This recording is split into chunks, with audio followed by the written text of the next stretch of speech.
Hey there, if you're enjoying this podcast, please take a moment to leave a review and to follow or subscribe. Don't forget to share with anybody that you think might be interested. Your support is greatly appreciated.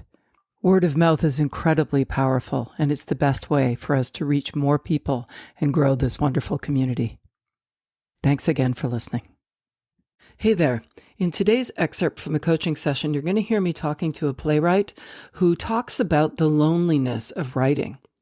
We dig deep into the question of why he does what he does, and he makes some really interesting connections to his why and his values that really help him stay connected even when he's alone. I think you're going to really enjoy this one. Let's dive in. I think often what happens, what I see a lot, is that we forget or maybe never even knew what our why was or what it is.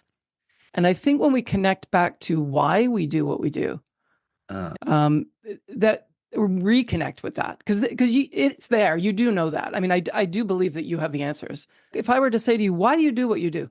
What would you say? Yeah. That's an interesting question. I guess I do it because, first of all, on some level, I'm compelled to do it. It is when I feel happiest. We were talking about happiness again. When I'm working, when I'm in a room with actors, I guess, now that I say it out loud, it sort of comes back to that idea of connection, because in that room, I'm connecting deeply with the performers, with my director, with my co-writers, with the designers. I feel like I'm connected. Whereas most of the time I don't feel that way when I'm home working alone, writing. I mean, you really feel disconnected from the world when you're doing that. So maybe that's why I do it, because I have this desire to connect with people. I've never really thought of it that way. That's probably what it is. And by extension, connect with an audience when you can communicate your particular worldview through a show, and see an audience react to that. That's a great feeling too. Yeah. Is that a reasonable answer? I don't. Well, of course it is. I mean, anything you say is absolutely valid. And what you're saying loud and clear is that one of your highest values is connection.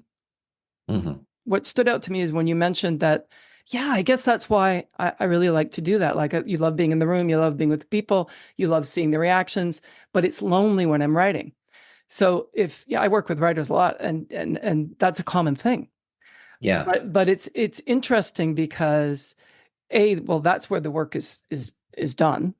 That's where the seed of it. But if you can think of that as connection when you're writing, as opposed to, God, this is so lonely. Can I get this done so I get to rehearsal? But if you can somehow embody the feeling of the connection and realize that that's the conduit.